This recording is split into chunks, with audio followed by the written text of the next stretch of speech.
Umkhonto weSizwe uthi asisho lutho isinqumo senkantolo.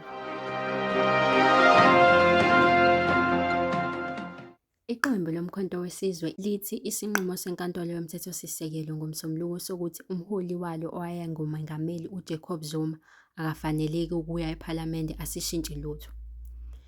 Iqembu belisabela esinqumweni seNkantolo eNkulu, esiqinisekise ukuthi uZuma angeke aqokelwe ukuya ePhalamende okhethweni oluzayo ngasekupheleni kwale nyanga.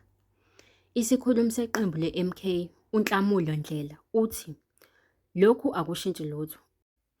UMengameli uJacob Zuma usaqhubeka nokuvotelwa okuyinto ebesifuna ukuyizuza yafezwa futhi sisazoqhubeka nokukhankasela iningi lezingxenye ezimbili kwezintathu ukuze kuguqulwe lo mthethosisekelo. Futhi kuqinisa kakhulu isikhundla sethu. Khumbula ukuthi unabantu abayi-10 lapha abangamajaji. U-60% wabo noma abangu-6 kubo ngeke bahoxe.